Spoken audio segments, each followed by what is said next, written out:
pudiendo avanzar en relación al módulo, porque bueno, quería por lo menos desarrollar la mitad del temario, para que la clase que viene no nos quede corto en tiempo.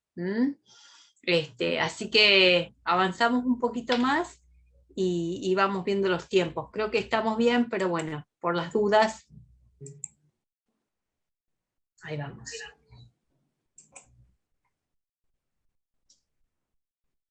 ¿Pueden ver el PowerPoint? Bueno, sí, recién habíamos... Gracias, Virginia. Recién habíamos conversado sobre lo que hace al reconocimiento del conflicto, ¿no? De poder identificarlo. Y el otro aspecto tiene que ver con la regulación de los conflictos. Hay una inmensa cantidad de métodos pacíficos que nos permiten abordar los conflictos, y en realidad podríamos decir que hay tantos métodos como culturas. Digo, cada sociedad ha podido diseñar no solo uno, sino variados mecanismos de abordaje para poder trabajar lo que hace a sus problemáticas. Es decir, que hay tantos mecanismos o métodos que ni siquiera a veces los hemos podido estudiar y clasificar. Normalmente hablamos de negociación, hablamos de mediación, hablamos incluso de reconciliación, y de alguna manera los vamos como ordenando, ¿no? Los vamos describiendo, vamos pudiendo dar cuenta de sus características, de y otros múltiples métodos que vamos conociendo para resolver los conflictos. Pero también, en este afán nuestro de describirlos, también a veces los rigidizamos, ¿no? Los encorsetamos. Y eso nos impide muchas veces ver el potencial creativo que tienen las diferentes experiencias en las que nosotros vamos aplicando las distintas herramientas que nos aportan los métodos, ¿sí? Lo importante es que sepamos, que estemos seguros que disponemos de un riquísimo bagaje de técnicas para trabajar con los conflictos, y sobre todo saber que las podemos conocer y que las podemos aplicar. Nos podríamos preguntar por qué hablar de regulación, que ese fue el título con el que enmarco esta parte de la clase, y no, por ejemplo, de transformación, de gestión o resolución. Obviamente las palabras siempre son vanas si no van cargadas de contenidos, y a veces un debate sobre las palabras nos pueden ayudar a visualizar esos contenidos que en definitiva es lo más importante, ¿no? Empecemos entonces por el final.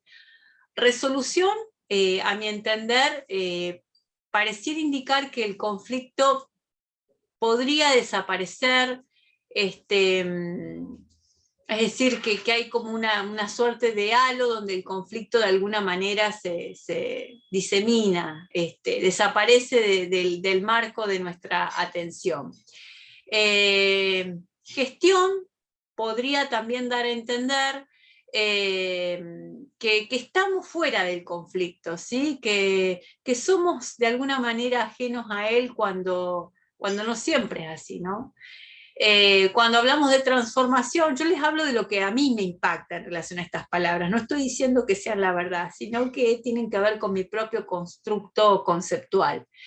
Les decía, cuando hablamos de cuestiones que tienen que ver con la transformación, de alguna manera yo lo relaciono con que pareciera que las condiciones por sí mismas cambian en el abordaje del conflicto, sin ninguna acción de los actores.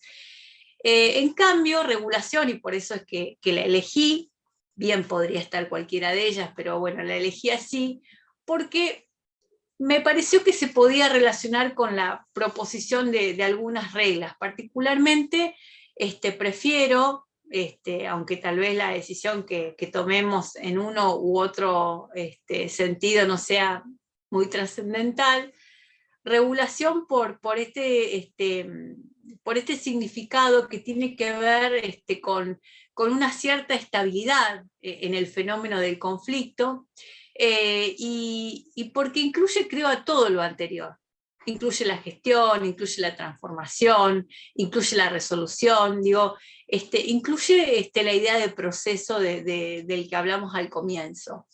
La regulación supone que el conflicto no termina con su actuación, pero que las partes reconocen en qué situación se encuentran, cuáles son las causas, y deciden hacer algunos cambios, especialmente en lo que hace a sus normas de conducta, a sus actitudes, a sus estructuras, a sus formas de funcionamiento, que les van a ayudar a establecer una nueva situación que sea lo menos violenta posible.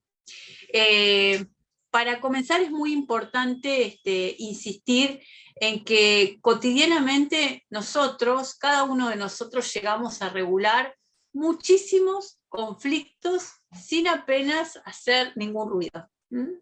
Piensa en su día cotidiano. ¿Cuántos conflictos atravesaron desde que sonó el reloj hasta este momento en que están escuchando la clase? Muchos de ellos, de esa resolución o esa gestión o esta regulación, como me gusta llamarlo a mí, a veces ni siquiera nos demandó ningún gasto de energía, ¿sí? Lo hicimos naturalmente a través del diálogo, de la confianza, de la amistad.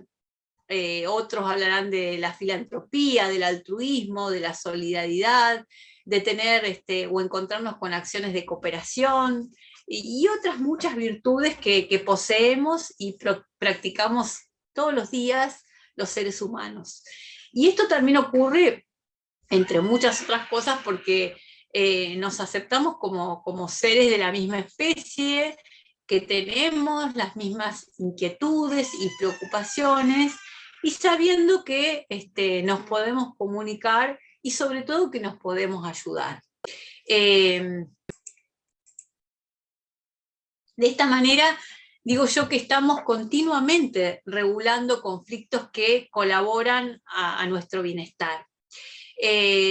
Solo cuando sucede que esta regulación comienza a plantearnos algunas dificultades, nuestra conciencia nos empieza a alertar de que algo no anda bien, de que algo anda mal, y nos hacemos conscientes del conflicto, y esto nos impide a veces darnos cuenta de que logramos gestionar muy bien muchos otros, ¿no? Pero bueno, es la vivencia que uno tiene cuando vive una situación de conflicto que lo atraviesa, ¿no? Parece que no, nos perdemos con nuestras capacidades de resolución, no nos encontramos muchas veces con todas las veces que sí pudimos resolver conflictos, con todas las herramientas que habitualmente portamos en nuestro vínculo cotidiano con los demás. Y esta tendencia la podríamos entender como esta fuerte propensión que tenemos pacifista las personas, pero que también convive, desgraciadamente, con la violencia cotidiana, que dota a los conflictos de una cualidad muchas veces destructiva. Por eso yo empecé con esta actividad de conocer qué pensaban en relación al conflicto. Y les decía que las personas, muchas de las personas, no voy a generalizar, pero hay un importante número de personas que lo relacionan con cuestiones del orden de lo destructivo, que hace que la gente muchas veces pierda la vida, sufra, no satisfaga sus necesidades, sus expectativas de vida. Es decir, se trata de una tendencia que comparte espacios, momentos y actores, ¿no? La vivencia de que podemos y la vivencia de que el conflicto a veces de alguna manera se cierne sobre nosotros, nos desborda y nos impide conectarnos con el bienestar. desde el mismo ámbito social se generan estas actitudes, estas conductas pacíficas o violentas, ¿sí? Cada uno de nosotros atravesamos por sociedades que también tienen sus miradas y sus perspectivas en relación al conflicto. Y eso hace que tengamos predisposiciones y recursos compartidos con quienes conviven, con nuestras comunidades, para promover tanto lo que son las regulaciones pacíficas como lo que son las cuestiones del orden de la violencia. Es decir, que esta coexistencia es parte inherente a nuestra vida cotidiana. Digo, yo lo estoy poniendo como en foco, pero son cuestiones que atravesamos todos los días con las personas con las que compartimos el escenario laboral, el escenario familiar, el escenario afectivo vincular, el club, digo, cualquier actividad que haga a nuestro proceso de socialización. Y por eso creo que es muy importante este tercer punto que tiene que ver con las circunstancias de los conflictos. Decíamos que en los conflictos se ven implicadas diversas circunstancias y es bueno tener disponible la máxima información sobre esas circunstancias y poder ordenarlas de una manera que sea lo más sistemática posible.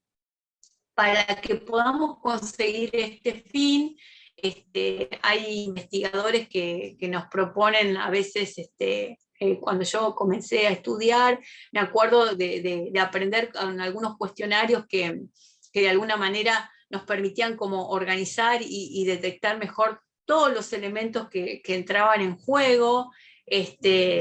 Nos permitía de alguna manera poder situar cuáles eran la naturaleza, los intereses, las percepciones, el contexto, las partes implicadas, que no son solo las que, bueno, que de alguna manera son visibles para nosotros, sino que a veces hay otros terceros que son terceros muy significativos.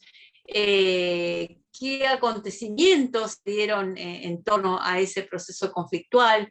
¿Qué dinámica se estableció? Digo, los conflictos básicamente son multifactoriales, es decir, están compuestos por muchos factores, y cada intento que nosotros hagamos de simplificarnos, a veces lo que hace es crearnos más problemas, porque es muy importante que consideremos las relaciones y las dinámicas que se establecen, y cómo esas relaciones y esas dinámicas van mutando, van cambiando de manera permanente, de manera continua.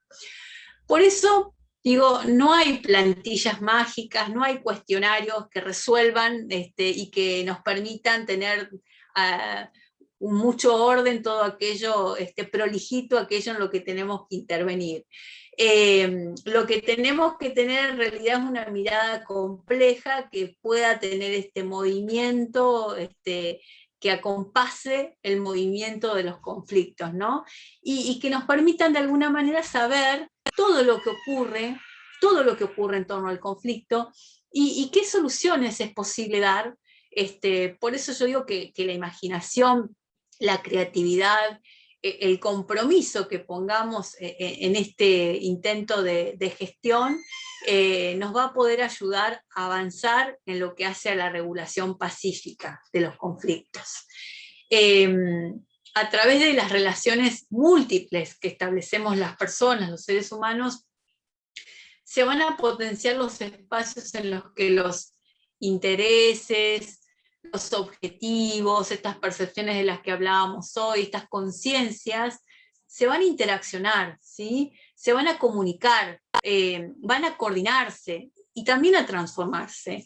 Y en este proceso es cuando se producen múltiples encuentros y desencuentros que van a ayudar a que se dé el reconocimiento mutuo de los intereses pertenecientes y coincidentes en la misma realidad, a que se puedan comprender cuáles son las apreciaciones del otro,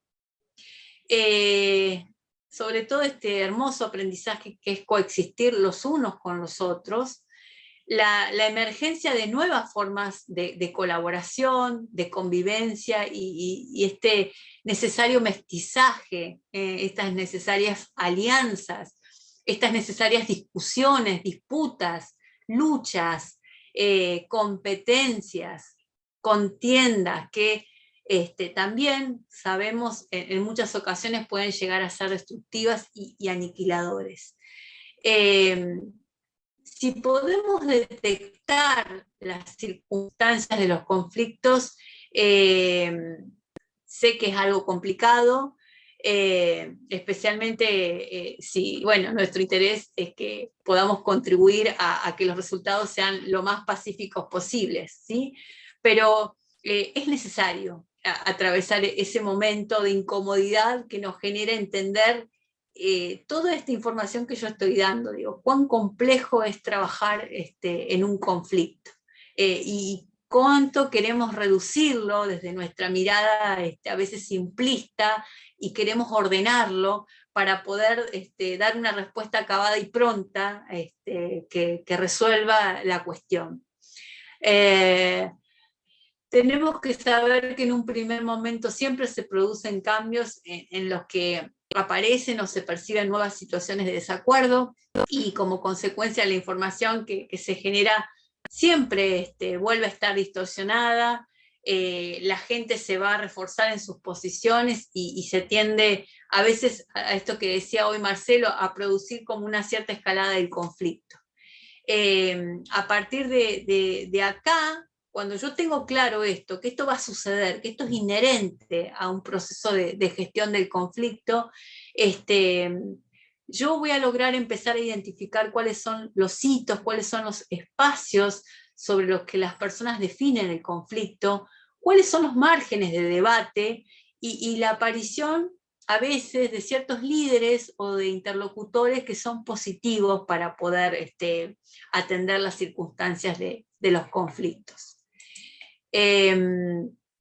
Galtung, a quien me ha gustado mucho leer a lo largo de mi proceso de aprendizaje, es un gran estudioso de los conflictos y es un gran maestro para abordarlos, ¿no? para estudiarlos. Y él dice bueno, que el conflictólogo, quien interviene en los conflictos, se parece a un médico, ¿no? Compara la conflictología con la medicina.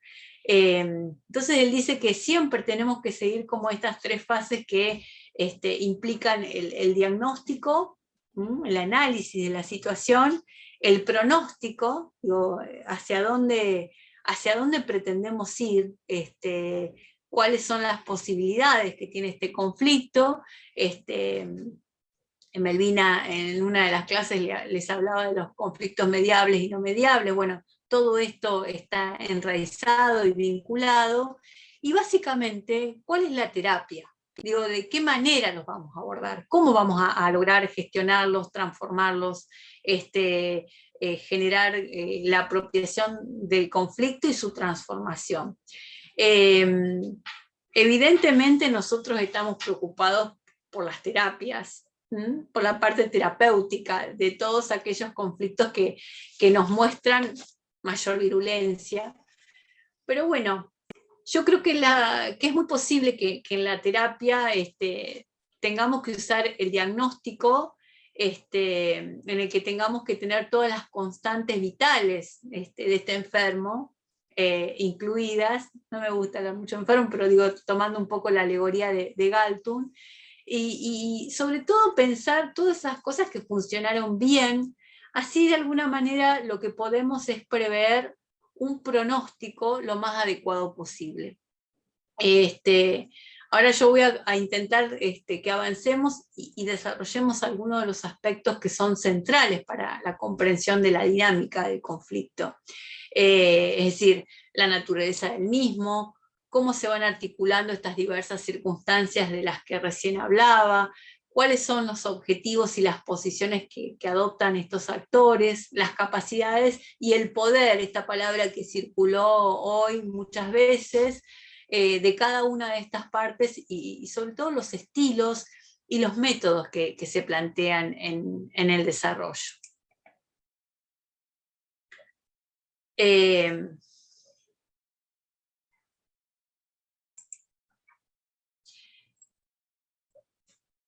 bueno, por si no lo conocían a Galtung, era el de la filmina anterior. Cuando hablamos de la naturaleza del conflicto, es porque muchas veces nosotros creemos conocer el tipo de conflicto. Entonces, esto que yo les decía, como de nuestra mirada ordenadora, reduccionista muchas veces, pero lo digo no en un sentido negativo, no estoy hablando de que somos reduccionistas por naturaleza, sino en nuestro intento de ordenar esta complejidad inmensa que se nos presenta cuando tenemos que trabajar en un conflicto. ¿Hay alguien que está levantando, veo la mano? ¿Puede ser? Hugo, ¿estás levantando la mano? Sí, sí, no sé si puedo interrumpir, quería Sí, hacerlo. claro. Gracias, muchas gracias. Bueno, antes que nada, buenas noches a todas, a todos desde México, desde Quintana Roo, México. Yo tenía una pregunta desde hace un rato, justamente cuando abordó unas láminas anteriores, esta parte de las consideraciones que tienen las personas expertas en cuanto a el estudio del conflicto. Y obviamente ha ido respondiendo a algunas de estas preguntas que se van dando conforme fue avanzando, ¿no? Pero bueno, me hago la siguiente interrogante. Entonces, podemos afirmar bajo estas premisas que nos ha dado que no existe sociedad o personas o grupo de personas sin conflicto, podemos decir eso.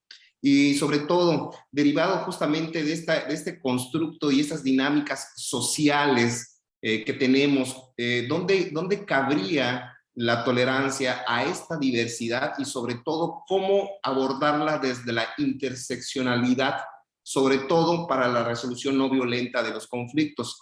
¿Qué enfoque se le debe dar a esta construcción social? Porque bueno, sí es parte de lo que usted está comentando, que hay que sistematizar o tendemos a sistematizar esa información. Y al tratar de reordenarla, como bien lo comenta, pues buscamos justamente soluciones que a veces nos cerramos un poco a la apertura de lo que pueda haber, o cuestiones de este enfoque, que como usted le dice, ponerse los lentes para dar una mejor visión a esta situación. Pero me llama mucho la atención lo de la interseccionalidad, sobre todo porque estamos bajo una situación de diversidades, ¿no? De diversidades, y esta cuestión de diversidades, pues sí pudiese afectar a esta interseccionalidad de personas que justamente con base en ello, pues pueden crear justamente esta situación de conflictos, ¿no? Entonces, ¿qué debemos hacer como personas mediadoras para poder hacer esta sistematización de la información y poder buscarle ese enfoque que se requiere? Gracias, muchas gracias por escucharme. No, gracias a vos, Hugo, y muy interesante las preguntas, porque me parece que de alguna manera concentran las dos perspectivas que de alguna manera intenta aportar este módulo. Por un lado, que el conflicto es inherente a la naturaleza humana, y por eso es que yo de alguna forma fui tratando de poner en tensión nuestra mirada sobre el conflicto, porque de alguna manera no es lo que sucede en este espacio, porque bueno, es lo que decía hoy, estamos como, bueno, en un encuentro porque nos interesa abordar y ser protagonistas activos en la resolución de los conflictos. Digo, por algo estamos haciendo este diplomado, tenemos un interés que nos motoriza y que nos impulsa cada martes y cada jueves a encontrarnos e intentar adquirir una mirada mucho más compleja en relación a los conflictos. Pero no es lo que ocurre en el común de la sociedad, donde el conflicto es relacionado con cuestiones inherentes a lo destructivo, y por ende lo que se busca es o evadirlo, o negarlo o aniquilarlo. Digo, encontrarnos con otras herramientas que nos permitan gestionarlo adecuadamente es a veces un poco más difícil. Pero bien, en principio entender que el conflicto conflicto es inherente a la naturaleza humana, que somos seres del conflicto, y no hablo obviamente solo del conflicto intrapsíquico, sino obviamente del conflicto interrelacional, porque somos, en la medida en que estamos con otros, que compartimos con otros, somos en el otro, y ese otro todo el tiempo nos arroja o nos pone en jaque con la divergencia, con la diferencia, con aspectos que no son compartidos, que tienen que ver con la singularidad del sujeto, y eso de alguna manera nos confronta a tener que aprender a vivir desde esas diferencias. Y en relación a lo que me planteas, al segundo aspecto, también coincido en esta pregunta, que de alguna manera también tiene que ver con un posicionamiento o una mirada en relación a la sociedad. Es muy difícil pensar cómo atravesar esto que yo recién mencionaba, de una mirada que tiende a ser ordenadora, reduccionista, cuando cotidianamente no es el valor social que más, de alguna manera, más pega, más se expande. Mientras mejor podamos resolver los conflictos, mientras más eficaces, más eficientes, más rápidos, más exitosos, esto está como ligado en nuestro imaginario, vamos a ser. Y en realidad, yo creo que el gran secreto de la tolerancia, de la convivencia con otros, es entender, en principio, que tenemos que ir hacia relaciones de convivencia real y no de mera coexistencia. Digo, que no estemos ligados a los otros simplemente por compartir un tiempo y un espacio, sino que verdaderamente podamos vincularnos con el otro, que podamos entender que el otro, en la medida que existe, también me da entidad, me da existencia, me configura y me enriquece. Y para hacerlo, es muy importante, sobre todo desde el lugar de gestores de conflictos, hacerlo con otros y con otros diversos.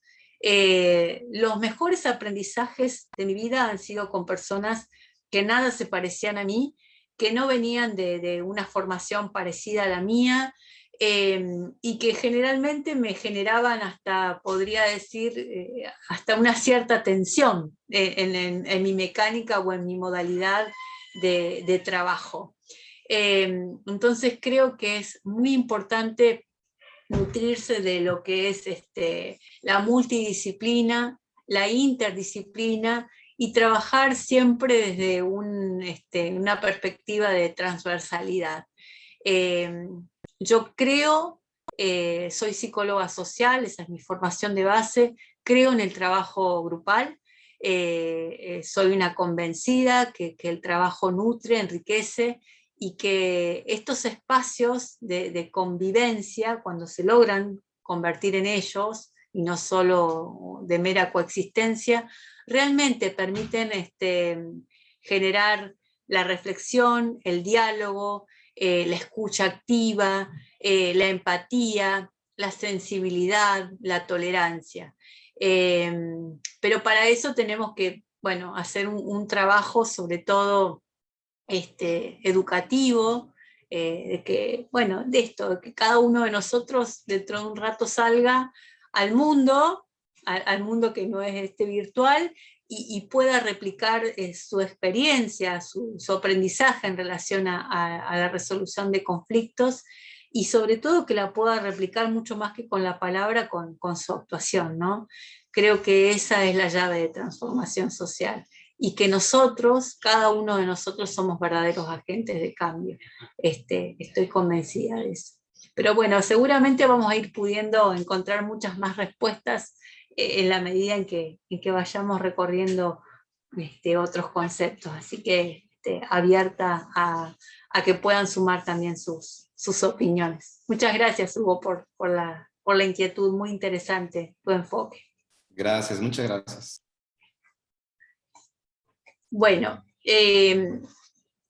hablábamos de la naturaleza del conflicto. Yo les decía que muchas veces nosotros podemos conocer el tipo del conflicto, entonces eso nos tranquiliza y nos permite diagnosticar y decir que es un conflicto familiar, es un conflicto del ámbito escolar, es un conflicto étnico, es un conflicto internacional, comercial, sindical, económico, penal, no, uno lo sitúa, pero esto no alcanza, ¿sí? Porque muchas veces, a pesar de todo, en realidad no se está muy claro en relación a cuáles son los rasgos esenciales que definen a estos conflictos. Por eso nos tenemos que preguntar profundamente por las circunstancias que de alguna manera los describen. Les decía, las causas, los actores, las relaciones que se dan entre ellos, cuáles son los modelos de conducta que están en juego, cuál es el reconocimiento, la legitimación que existe entre estos actores, qué percepciones tienen sobre el conflicto, si hay otros actores externos, cuáles son las ideas, las imágenes, las creencias, las metáforas, los relatos que la gente tiene en relación al conflicto. Y esto es contextualizar el conflicto.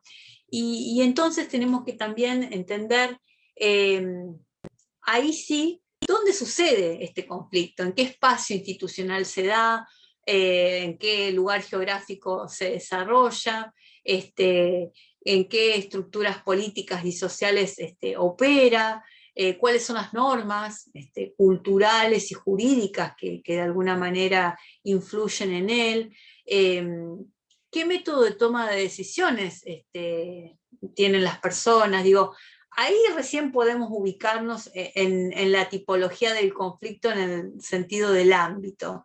Pero ustedes vean que analizar la naturaleza del conflicto es muchísimo más que eso. Nos tranquiliza decir que es un conflicto escolar o que es un conflicto familiar, pero tenemos que entender que hay muchos aspectos que operan en él.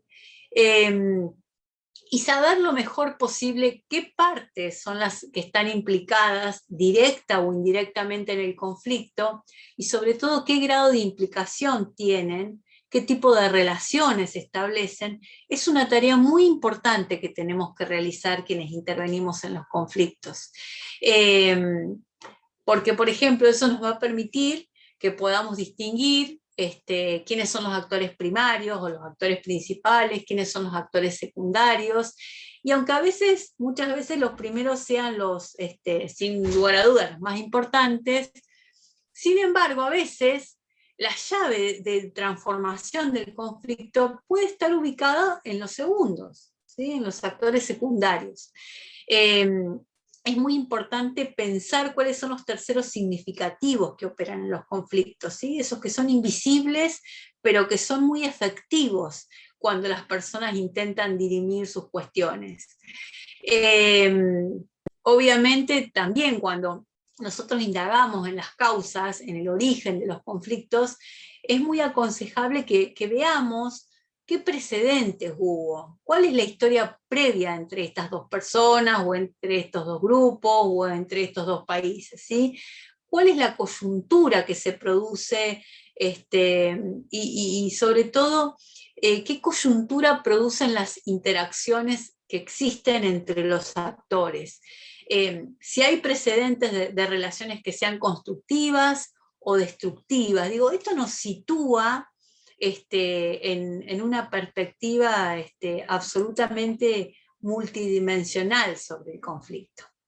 Y acá llegamos a los objetivos y las posiciones, que bueno, por ahí si hay alguno que es mediador, sabe un poco, sabe bastante de qué le hablo, que se trata de saber cuáles son las metas que tienen de alguna manera establecidas cada una de las personas que están implicadas en el conflicto, tanto al comienzo del conflicto y sobre todo ir siguiendo cómo van variando en su desarrollo. Lo que quiero hacer notar es que cada parte puede tener diferentes objetivos y a veces alguno de esos objetivos puede ser incluso compartido, con lo cual a veces todo es mucho más fácil. Los objetivos, cuando hablamos de estos objetivos, son una especie de elaboración mucho más complicada de lo que se cree que son las necesidades, los intereses y las percepciones. Lo que tenemos que hacer es considerar cómo cada parte nos expresa cuáles son sus objetivos y qué contenidos dicen que son esenciales para ellas, independientemente obviamente de sus formas, porque bueno, en muchas ocasiones las manifestaciones del conflicto no siempre objetivan lo que realmente entra a formar parte de la pugna. Digo, la gente entra al conflicto con una carga emocional inmensa, ¿sí? Llegan enojados, llegan molestos, llegan perturbados, llegan tristes, llegan preocupados, llegan agresivos, se han manejado con insultos con la otra parte. Digo, todo esto es el halo que rodea a la situación de conflicto. Y entonces también es importante poder indagar cuáles son las metas que la gente percibe como incompatibles y qué implicación tiene cada una de estas partes con estas metas. ¿Qué apoyo tienen para la construcción de esas metas y cómo se traducen los objetivos en las relaciones? Es decir, creo que deberíamos distinguir entre las posiciones que adoptan los actores partícipes, es decir, qué es lo que explícitamente están demandando y qué otros supuestos y metas hay detrás de ellas. Los objetivos lo que hacen es contribuir a fijar las posiciones que se adoptan en un conflicto, ¿sí? Las posiciones son lo que la gente dice que quiere, lo que explicita que necesita, lo que demanda, lo que yo estoy escuchando de su requerimiento. Es lo que pueden verbalizar, lo que pueden fijar como aquello que reclaman al otro, ¿sí? Y esto, a veces, si yo puedo empezar como a desarmar las posiciones, voy a ver que a veces las posiciones aparecen como irreconciliables entre las personas, pero cuando yo empiezo como a sacarlas de esos posicionamientos iniciales, puedo encontrarme con que a veces también estos objetivos, estos intereses, se acercan mucho más de lo que las personas pueden percibir. Entonces, creo que gran parte del trabajo que tenemos cuando tenemos que intervenir en transformar un conflicto debe ser reconocer aquellas partes de ese conflicto que son negociables para las personas. Recuerden que las posiciones son el resultado y la interpretación final que la gente hace de sus expectativas.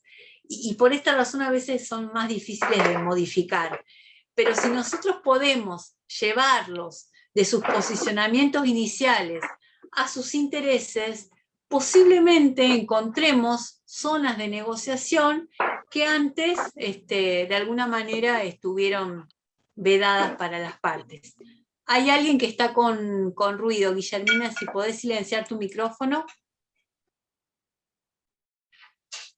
Bien, y cuando hablamos de capacidades y poder, también, bueno, el tema poder es un tema que ha recorrido prácticamente todos los decires de los participantes hoy cuando hablaban y trataban de definir el conflicto.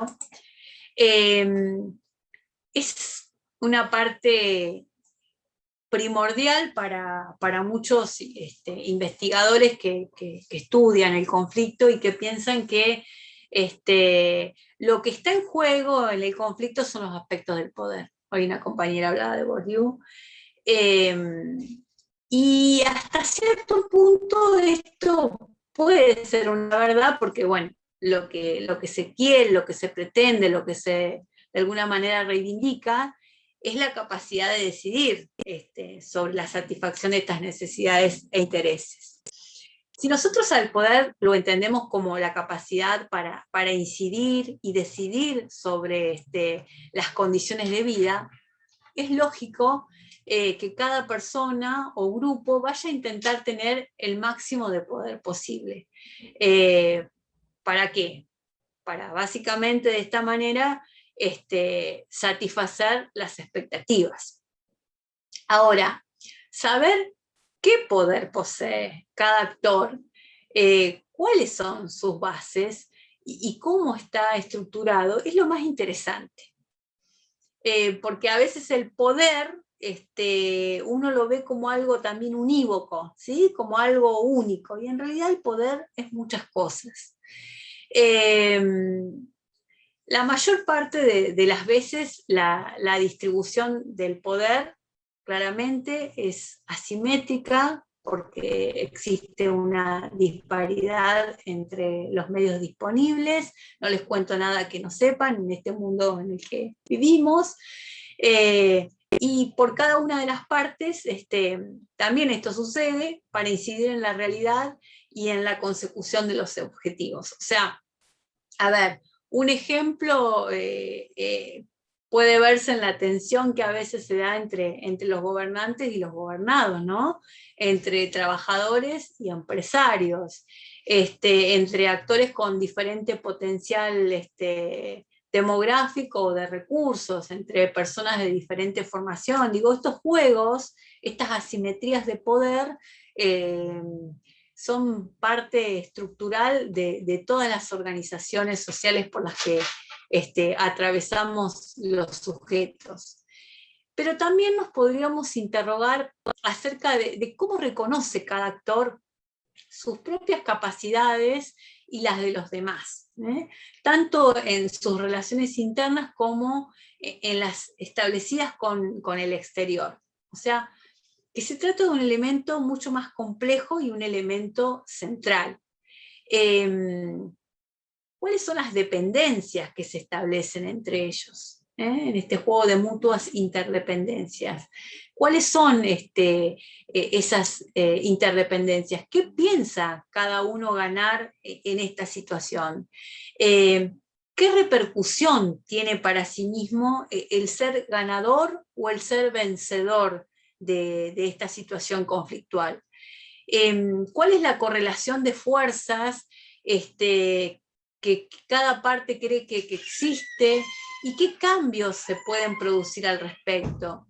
¿Qué características se le reconocen y se le otorgan al poder? ¿Se trata de un poder constructivo? ¿Se trata de un poder cooperativo? ¿O más bien se trata de un poder destructivo? Y aunque no relacionado directamente con el poder, un aspecto muy importante para los conflictos es también el grado de institucionalización, es decir, la ubicación que se da en los marcos organizativos reconocidos, donde se tengan mayores o menores posibilidades de gestionarlo. Piensen ustedes cada uno, por ejemplo, en sus ámbitos laborales, cuando yo hablo de esto. Por eso yo creo que una pregunta pertinente es saber qué grado de organización y de institucionalización tiene el conflicto. Digo, ¿cuánto está instituido en el ámbito de la organización en la que yo voy a operar? ¿Y cuáles son las condiciones, las verdaderas condiciones para que esto pueda ocurrir en las mejores condiciones? Obviamente, cuando digo en las mejores condiciones, estoy hablando de dinamizar la regulación pacífica. Es decir, que estos son aspectos que es muy importante que podamos considerar a la hora de analizar el tema del poder en relación a los conflictos.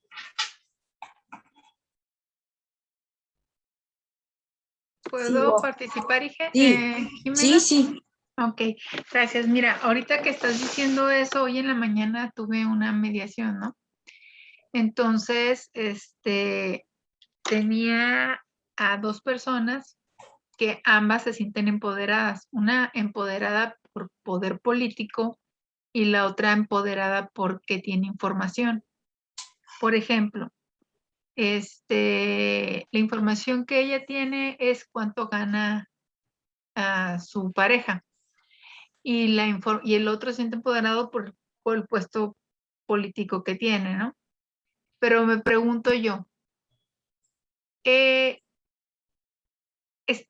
cuando estoy hablando con las dos partes y les doy el uso de la voz a cada una de las dos, la señora no para de hablar de cuánto dinero gana y cuánto dinero le da a la primera esposa y todo el patrimonio que formó con la primera esposa, y ella quiere exactamente lo mismo para ella, pero ella no es esposa de él, nada más vivieron en concubinato año y medio y procrearon una niña.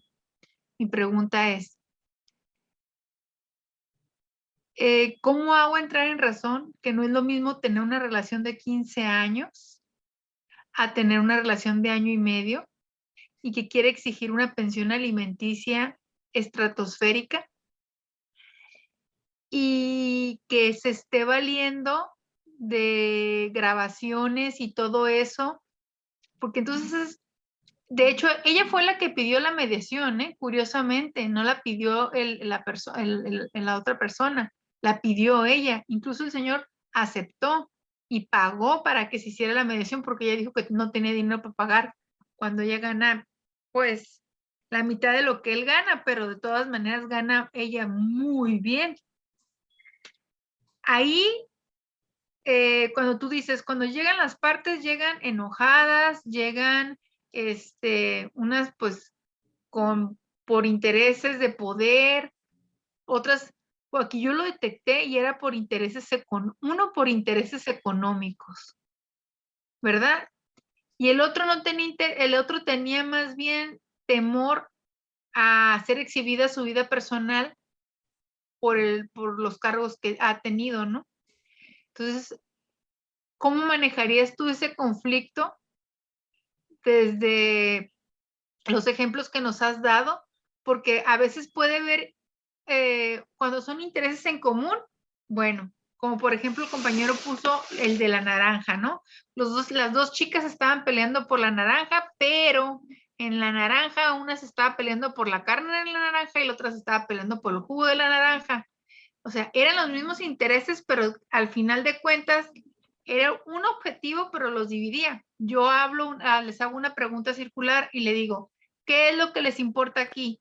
Y ambos me dicen, el bienestar de la niña, porque hago una pregunta circular para poder crear empatía, porque constantemente el choque. Pero en cuanto terminan de decirme, lo que nos preocupa es la integridad de la niña, la señora remonta y le empieza a echar en cara todo lo de la relación que me hiciste sufrir. Yo no tuve a la hija porque yo no quería.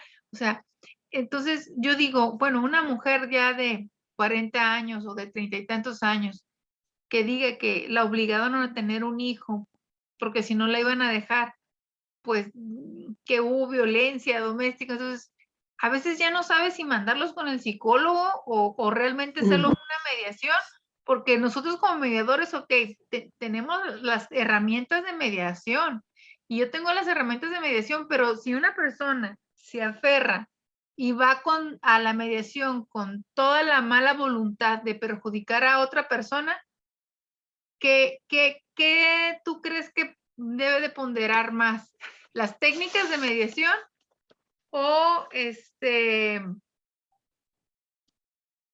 la justicia en ese momento en que mejor se tomen las cosas como conforme a derecho? Yo creo, Melvi, que una perspectiva no anula la otra. Creo que son perfectamente compatibles, sobre todo cuando uno, digo, no inhabilita la posibilidad de recurrir a la otra instancia si la primera, por ejemplo, la mediación, no fuera útil para las partes. También podemos hacer intervenir la voz y el poder, hablando de poder del derecho, desde las preguntas que apunten a que las personas puedan trabajar desde los criterios objetivos. Claramente en la narración que vos traes en relación a este conflicto, cada una de estas partes, digo, de esta pareja, ubica el poder del otro en lugares que, digo, que no son compartidos, digo, la Así señora... Ella va por Claro, el dinero y el otro va por su imagen.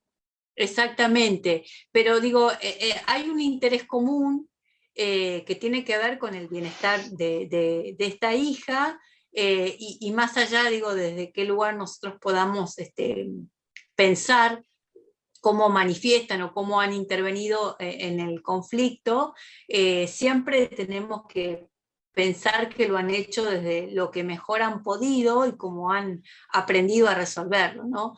Por ahí me parece que una pregunta interesante es intentar desandar, digo, este qué de la señora que hace alusión a una petición económica, y este qué del señor que es de alguna manera no ser afectado por esta separación y por lo que pueda decirse en relación a él y a su conducta, a que puedan trascender al para qué, digo, desde qué los impulsa a estar pidiendo, por ejemplo, en el caso de la mujer, mayor dinero, o mayor un cúmulo de dinero que quizás hasta pueda ser exorbitante, porque seguramente algo del orden de los valores, de la necesidad de ser reconocido, de ser legitimado, de sentirse respetado, valorado, tiene que estar allí operando.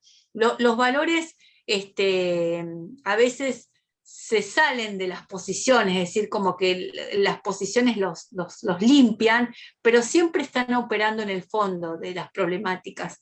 Y yo creo que lo que nos impulsa a todos los seres humanos en general, creo que eso es una necesidad básica compartida, es nuestra necesidad de ser reconocidos y de ser amados, básicamente.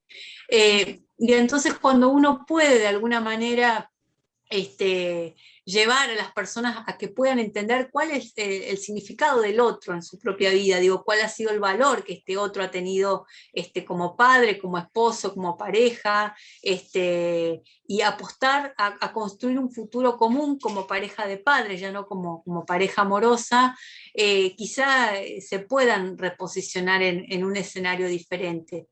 Pero para eso me parece que hay que ayudarlos a que se puedan encontrar con sus verdaderos intereses y desde ahí seguramente puedan ver al otro como un otro necesario para poder resolver su conflicto. Pero, claro, eso no va en desmedro de la opción o la instancia judicial, que a veces es la vía más adecuada. Yo nunca me caso con la mediación, es decir, no digo que sea el único método, digo, es un método necesario que tenemos que poder utilizar, pero tenemos que tener siempre a mano otras metodologías, porque lo que para mí puede ser adecuado, fantástico, posibilitador, quizá no lo sea para la gente. Y en esto está el secreto de los que intervenimos en los conflictos, en nuestra flexibilidad y nuestra plasticidad de tener una caja de herramientas lo más grandota posible. Así es, y fíjate, yo te hago este comentario y te hago esta pregunta porque yo soy abogada, no soy psicóloga, y tú eres psicóloga, y yo creo que todo mediador sí tiene que tener estudios de inteligencia emocional, de lo que es un poco de la psicología, porque en el cuestionamiento, cuando estuve haciendo las preguntas directas y todo, observé que había muchísima violencia, pero la violencia era por parte de la que solicitó la mediación. Y a leguas, o sea, tú sabes, uno calibra, como dicen los mediadores, hay que calibrar a las partes. Cuando tú ves que el único objetivo de la persona es sacar dinero y dañar a la persona. Y tú ves que no es mediable, entonces dices, ¿sabes qué? Es que no es mediable. Y la que te solicita la mediación, cuando le dices que no es mediable, es que tiene que ser mediable. Y es la que más insiste, le digo, pues es que lo que ella pide, yo ya le estaba diciendo, acuérdate que mediar es un ganar-ganar. y tú no quieres ser flexible en nada. Tú estás en esta posición y yo quiero tanta cantidad y esa es la que me vas a dar y me vas a tener la casa como la que le diste a la primera y todo, cuando con la otra señora tuvo 15 años de casada y de casado el señor y con esta muchacha 1 año y medio duraron juntos. ¿Cómo le puedo hacer entender eso a la muchacha que no es lo mismo crear un patrimonio en 15 años que en 1 año y medio con una niña Sí, de 2 meses? quizá no sea la materia que nosotros debamos abordar, porque claramente es el valor que le pone esa persona, ¿no? El que nosotros podamos justipreciar, digo, desde nuestro saber técnico. Pero sí, me parece que una pregunta que a veces resulta y alumbra en estas situaciones donde hay mucho estancamiento es preguntarle a la gente si no logramos resolver lo que está pasando ahí, digo, si no nos podemos poner de acuerdo, si la señora sigue pidiendo lo mismo y el señor sigue parado en ese mismo lugar, ¿cómo van a resolver eso? Porque también a veces hay como un imaginario en esto de que hablábamos recién de la mediación, de que ahí se va a resolver todo o que seguramente van a poder hacerlo. Y cuando se encuentran con esta pregunta que es llave, donde se ven, digo, bueno, si no resuelvo, ¿qué hago?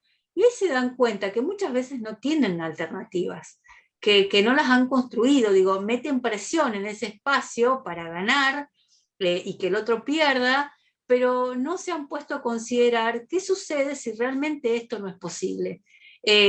Porque, vuelvo a decir, nosotros trabajamos con las construcciones de las personas, digo, las narrativas que han construido, y hay una construcción además del conflicto que es muy personal, es personalísima, digo, está totalmente teñida de sus matrices, de sus creencias, de cómo ha resuelto antes sus problemas, y cuando los ponemos frente a ese futuro inminente, de decir, bueno, estoy viendo que no estamos pudiendo resolver, ¿qué es lo que van a hacer si ahora no podemos avanzar?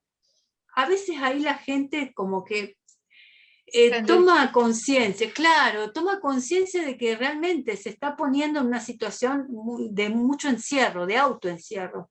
Y por ahí también eso la predispone a tener una actitud más reflexiva y de empezar a escuchar al otro.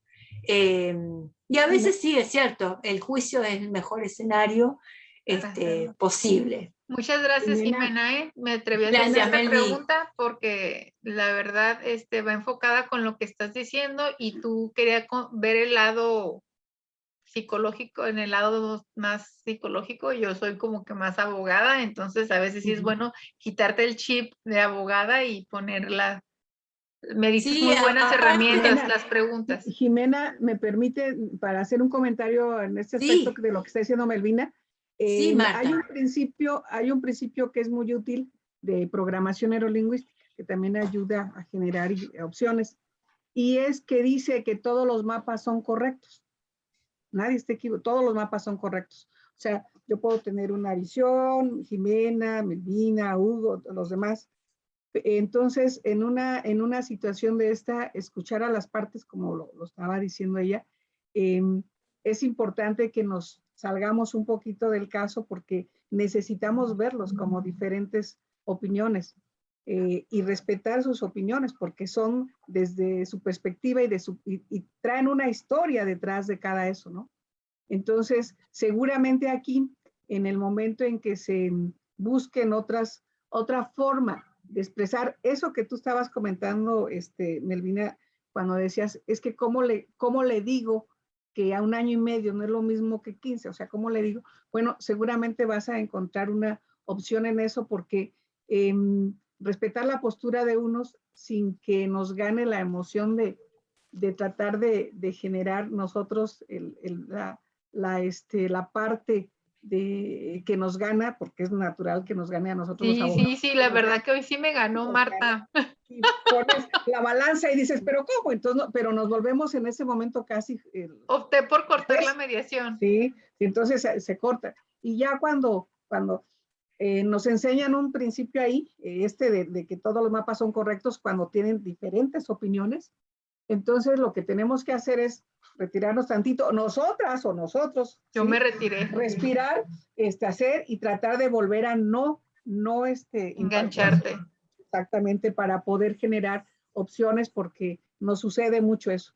Entonces, Sí, yo partir de hice esa eso. base, todo es correcto porque ella tiene sus porqués, el otro también, y entonces se pueden generar opciones. Quizá con palitos y con numeritos se pueda generar si es más o menos, ¿no? Pero bueno, yo creo que es importante que siempre generemos esa limpieza en la parte que nos corresponde. Es que es muy difícil lo que es la neutralidad cuando tú ves algo que, como, bueno, yo tengo el chip de abogada todavía, ¿no? Entonces, cuando yo veo lo que es justo y lo que es injusto, yo digo, no, pero aquí yo soy neutral y aunque sea injusto, yo tengo que, como dices tú, pero ya cuando yo vi que estaba yo misma viendo la situación y todo, dije, yo no puedo opinar, yo no les puedo aconsejar nada.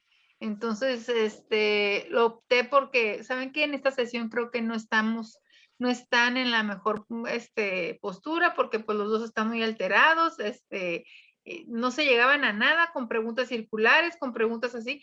Entonces yo dije, lo posponemos para otro día donde estemos más relajados, lo consultan con su almohada, lo relajamos, pero la que más que nada, la que le quería consultar con la almohada era yo. Porque dije, Dios mío, ¿cómo le hago aquí? Entonces, bueno, pues eso yo creo que a muchos mediadores nos puede llegar a pasar, a otros no, son muy buenos, pero bueno, a mí hoy sí fue algo muy desgastante y lo quise compartir porque estaba exclusivamente hablando de eso, Jimena, de que depende de los estilos, los métodos, cuando se trae el conflicto y todo eso. Dije, bueno, pues voy a preguntarle a alguien que no sea abogada, que tiene el chip. Y mira, tú también hablaste de programación neurolingüística. A veces también la programación neurolingüística nos da más información, mucho más, que la que nos dicen las mismas partes. Muchas gracias a las dos. No, gracias, Melvi. Y un poco anticipando el tema que me va a tocar desarrollar en el segundo encuentro que tengan conmigo, no en esta oportunidad, digo, sino en el otro módulo, tiene que ver, justamente estamos hablando recién de identificación, del reconocimiento del conflicto, y yo voy a trabajar en ese módulo en relación, les decía hoy, a las emociones. Y lo mismo que hablamos o pensamos para el conflicto es lo que tenemos que aplicar en relación a nuestra función mediadora o función de tercero. Digo, esto de poder reconocer, de poder tener un registro, un autocontacto permanente que dé cuenta de que estas cuestiones me están atravesando, me están sucediendo y que son inevitables, digo, porque somos seres humanos. Digo, vos, Melvi, pudiste detectar que te pasaba esto de buscar la justicia en lo que las partes traían, pero a mí me va a pasar seguramente alguna otra cuestión que tenga que ver no exclusivamente con el saber técnico necesariamente, puede tener que ver con mi escala de valores, con mi manera de relacionarme, con mi forma de entender las relaciones conyugales, digo, en esto todo el tiempo, porque lo que hace a la especificidad de lo que estamos estudiando tiene que ver con poner el componente de humanidad que tienen los conflictos.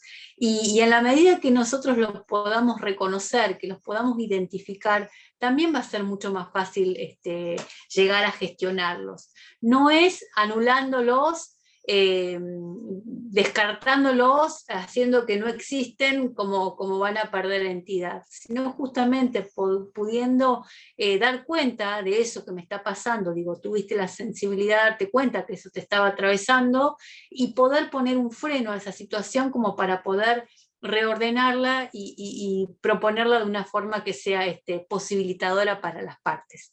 Así que me parece que de alguna manera lo que pedimos para analizar los conflictos es lo que también vamos a tener que hacer a la hora de pensar nuestra función como terceros. Así que fantástico. Bueno, y en esto de los estilos que justamente recién Melvi traía, tenía que ver con la forma, ¿no? Con la particularidad, con la impronta y con el método de relación que tiene cada una de las personas cómo abordan los vínculos, ¿sí? Si esos vínculos son fluidos, son espontáneos, si hay reflexión, si hay capacidad reflexiva sobre los mismos, si hay capacidad de cambio, si hay plasticidad en estos actores, cómo se perciben mutuamente en relación el uno con el otro, en relación al estilo, al método que utilizan, y sobre todo hasta qué punto unos métodos u otros van a hacer progresar la dinámica del conflicto. Es decir, ¿qué capacidad hay de establecer relaciones con el afuera, con el contexto, dependiendo a las personas unas de otras? Si estas relaciones son simétricas o asimétricas, si son equitativas o desiguales. ¿Qué ventajas y desventajas tiene cada estilo para la dinámica del conflicto? Digo, a veces también tener un estilo confrontativo es muy beneficioso en ciertas situaciones. Digo, no hablamos de estilos buenos ni de estilos malos, así como no hablamos de conflictos buenos ni de conflictos malos. Hay estilos que son posibilitadores en determinadas circunstancias y no son útiles en otras. ¿Qué métodos han podido elegir estos actores, y sobre todo qué grado de conciencia tienen en relación a esa elección? Digo, ¿son conscientes de que cuando les toca dirimir un conflicto eligen esta forma de resolverlo, o esto es casi algo natural, algo que no ha sido reflexionado? Si conciben que el poder de cada uno puede llegar a ser útil para cooperar o para destruir, digo, ¿cómo percibo el poder del otro? ¿Cuáles son los métodos, las tácticas, incluso las estrategias con que cada actor suele afrontar la realidad? Eso es un poco lo que tenemos que revisar a la hora de mirar lo que hace a los estilos y a los métodos. También es muy importante considerar las dinámicas, ¿sí?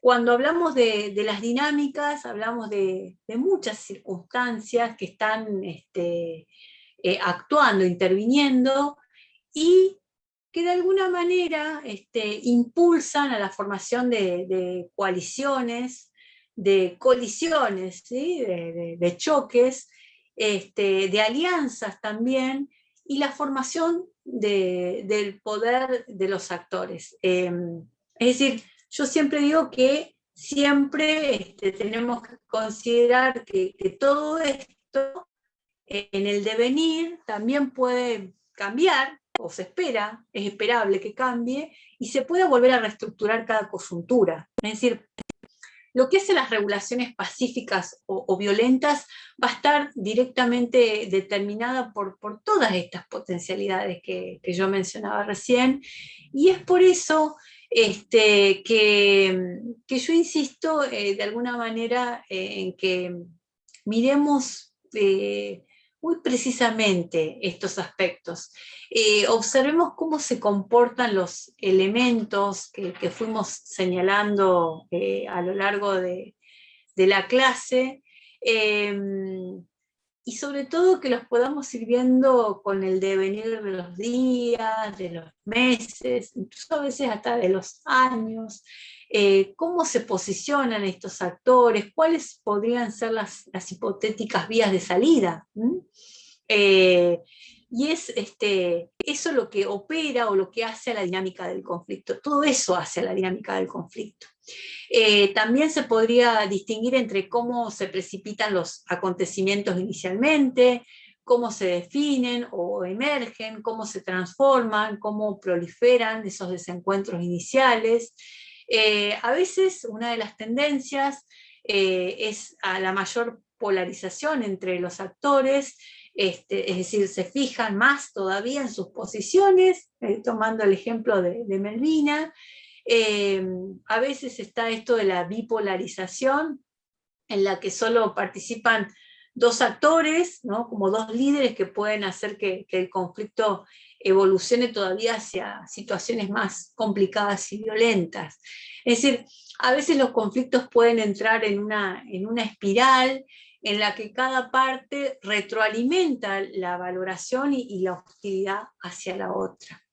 Pero también es posible que existan espirales de desactivación de estas tensiones negativas en las que se reconocen como comprensibles a los demás y sus móviles. Es decir, podemos pensar las dos tipologías de dinámica. A veces los conflictos pueden entrar en una espiral, digo, en la que cada parte retroalimenta la valoración y la hostilidad hacia la otra. Pero también es posible que se desactiven este tipo de espirales. Hay una particular, a mí es una de las que más llamativa me resulta, una particular forma de dinámica que tiene que ver con estas típicas evoluciones que se dan en la creación de ciertos estereotipos. Es la particular imagen de espejo, ¿no? En la que se ven, en la que la persona ve en el otro lo opuesto de lo que creemos que debería ser, y esto a veces supone una errática, una mala comprensión en la interpretación que se hace de la conducta del otro y una cierta rigidez a la hora de interaccionar con él. Es decir, tenemos que estar muy atentos a cómo se ha establecido esa dinámica. Hoy hablaban de una escalada de conflicto, y eso sucede cuando estos conflictos crecen en virulencia, se da como una inclinación al aumento de esta magnitud del conflicto, del número, de los motivos, de los precedentes reconocidos, las normas y las conductas que han sido afectadas, que se entienden dañadas, hay una intensidad de las actitudes negativas, y bueno, se juegan múltiples estrategias de poder, hay tácticas de amenazas. Hago así porque me acordaba recién el conflicto de Melvina. Y también hay coerciones, hay una ansiedad enorme, operante. Es decir, que la escalada tiene relación con el nivel de competencia, con las percepciones equivocadas y con la pérdida de compromiso hacia la búsqueda de soluciones. Cuando la gente se corre diametralmente de la posibilidad de ser parte de la solución, es un verdadero problema. Un primer reconocimiento de la dinámica del conflicto podría ser pensar en las opciones de regulación que se han intentado y en qué logros se han conseguido con esas opciones. En consecuencia, pensar qué resultados se han logrado, qué otras vías podrían ser productivas para intentar gestionar esto que está pasando. Y es muy importante, como hoy les señalé, conocer si ha habido terceras partes operando en el conflicto y qué grado de implicación han tenido. En la historia que traía Melvina, esta tercera, que es la ex, evidentemente tiene un papel muy relevante. Entonces, todo esto es lo que de alguna manera se pone en juego en el escenario de nuestro análisis. Hay más cosas que vamos a trabajar el jueves que viene, pero fíjense de cuántos temas estamos hablando a la hora de pensar un conflicto, ni hablar de intervenir sobre él. Es un caudal interesante y un desafío enorme el que tenemos que atravesar cuando nos toca abordar estas situaciones conflictuales.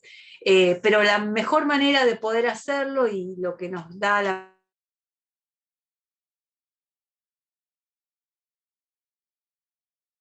alcance este bagaje de herramientas que nos permita hacer un análisis profundo de lo que está pasando. Que nuestra mirada no sea simplista, ni reduccionista, ni ordenadora, sino que se atreva al caos, ¿no? La gente viene con un caos inmenso y nosotros, que vamos a colaborar con ellos, tenemos que animarnos a dar ese salto al vacío y a bucear en esas aguas con toda la turbulencia que eso implica. Digo, tenemos que tener esa predisposición. Y después lo demás va a devenir casi solo. Me gustaría ahora poder escucharlos, si tienen comentarios, tienen preguntas, así también después los podemos retomar en la clase del jueves.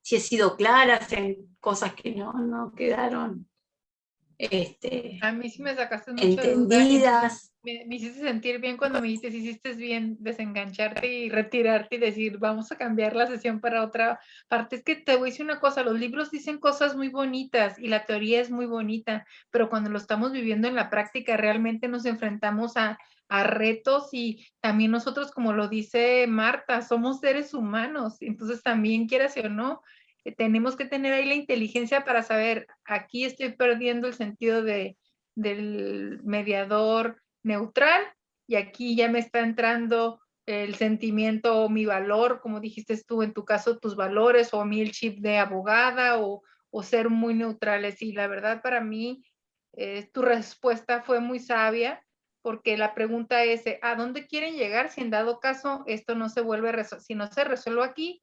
¿Cómo se va a resolver? ¿Cómo creen que se va a resolver? Eso para mí fue una pregunta abierta para ambas partes, que es muy buena y me la llevo de tarea. Melvi, y además una cosa, vos te definís digo, como abogada y en realidad fuiste muy componedora en tu intención y en tu poder parar, porque no intentaste imponer ni dar una solución, sino que pudiste detenerte y tomar el tiempo necesario para que, bueno, en otro momento eso pueda suceder y se pueda gestionar. Digo, no, en porque realidad, te voy a decir también, porque es un conflicto que se está llevando aquí en mi estado, entonces esas personas me tienen así como que aquí en Baja California, como que, la que abrió Semajur, la que sabe más mediación, entonces se están viendo, y una tiene, la que solicitó la mediación, tiene una maestría en mediación. Entonces, perfecto. Entonces, haz de cuenta que nomás está viendo en qué punto me puedo llegar a equivocar como mediadora para después hacer ver que no. Entonces, yo también tengo esa presión, ¿verdad? Y luego la otra persona es una figura pública y también tengo esa presión. Y estaba escribiendo un libro de mediación. Imagínate tú. Entonces, prefiero yo cortar y respirar profundo y buscar nuevas ideas, alternativas, estrategias de cómo llegar a abordarles el tema, las preguntas, qué tipo de preguntas hacerle, cómo hacer las preguntas. A cada quien le di el mismo tiempo, no, cuando se empezaban a faltar respeto, no se falten el respeto, o sea, me porté súper imparcial, pero cuando ves a veces cosas que son muy injustas, así te da así como que...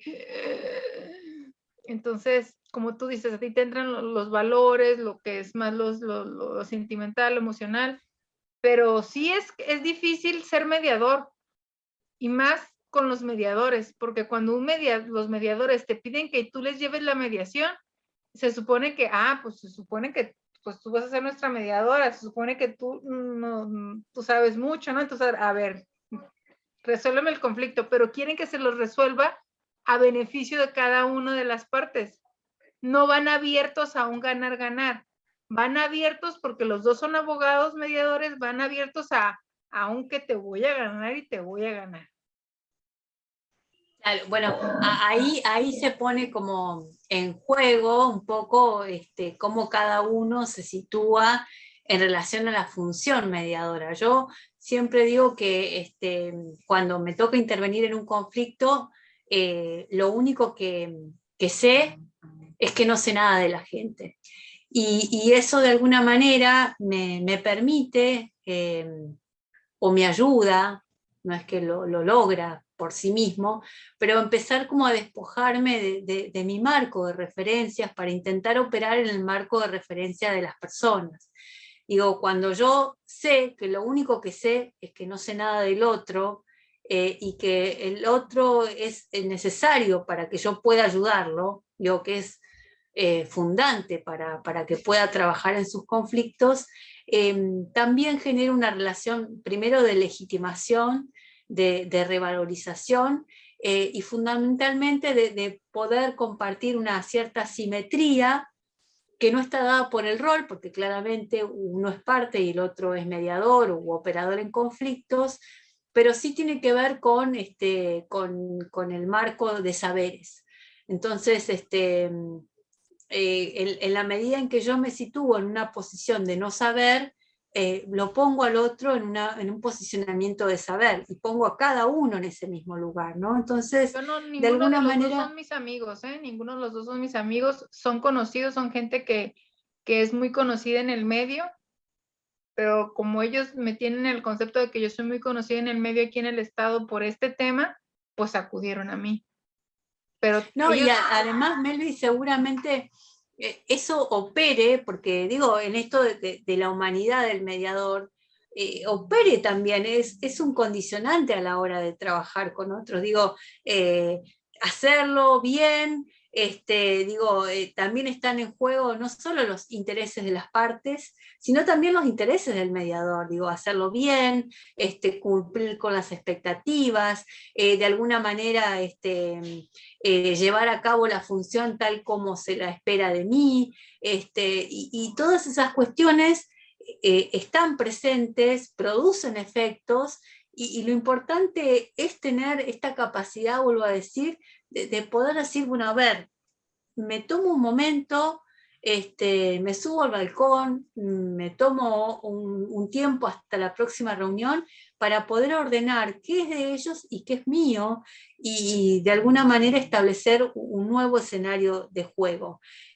Pero bueno, no es sencillo, porque además cada vez que nos encontramos con el conflicto de alguien, es un conflicto totalmente distinto al que abordé hace media hora, al que me tocó trabajar la semana anterior. Digo, eso hace que nuestro caudal de aprendizajes, de saberes y de herramientas tengan que ser inmenso, porque tenemos que saber tanto como personas nos piden de nuestra intervención. Así que es maravilloso que uno pueda dar cuenta de, bueno, de cuáles son sus propios límites, y no hablo de limitaciones, sino sus propios límites, y establecer como algunas pausas necesarias para formular intervenciones que realmente no obturen a la gente, no la condicionen, sino que le abran el marco de posibilidades. Y sobre todo que nuestra tarea...